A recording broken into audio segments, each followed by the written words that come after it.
suspect, he having treated 84 cases with but the loss of 3 grown persons and 2 children.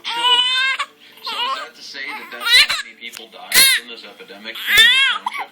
I think so. Remember, with no official death records to support this one reference, we can't say for certain how many people in fact died at Black Moon Manor.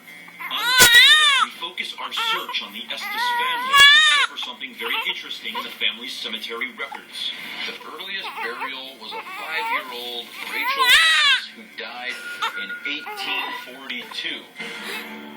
So this little girl, her name was Rachel Estes.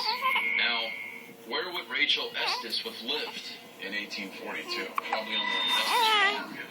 So it's probably safe to say that she died on the farm. That's what it is. This may help validate some of the little children's death over there. Could it have been Rachel's spirit that Jeff's camera captured playing on the rocking horse? What's interesting is that Rachel died in 1842. Without knowing her cause of death, we can only speculate as to why she is still here. If her death wasn't something darker must be keeping her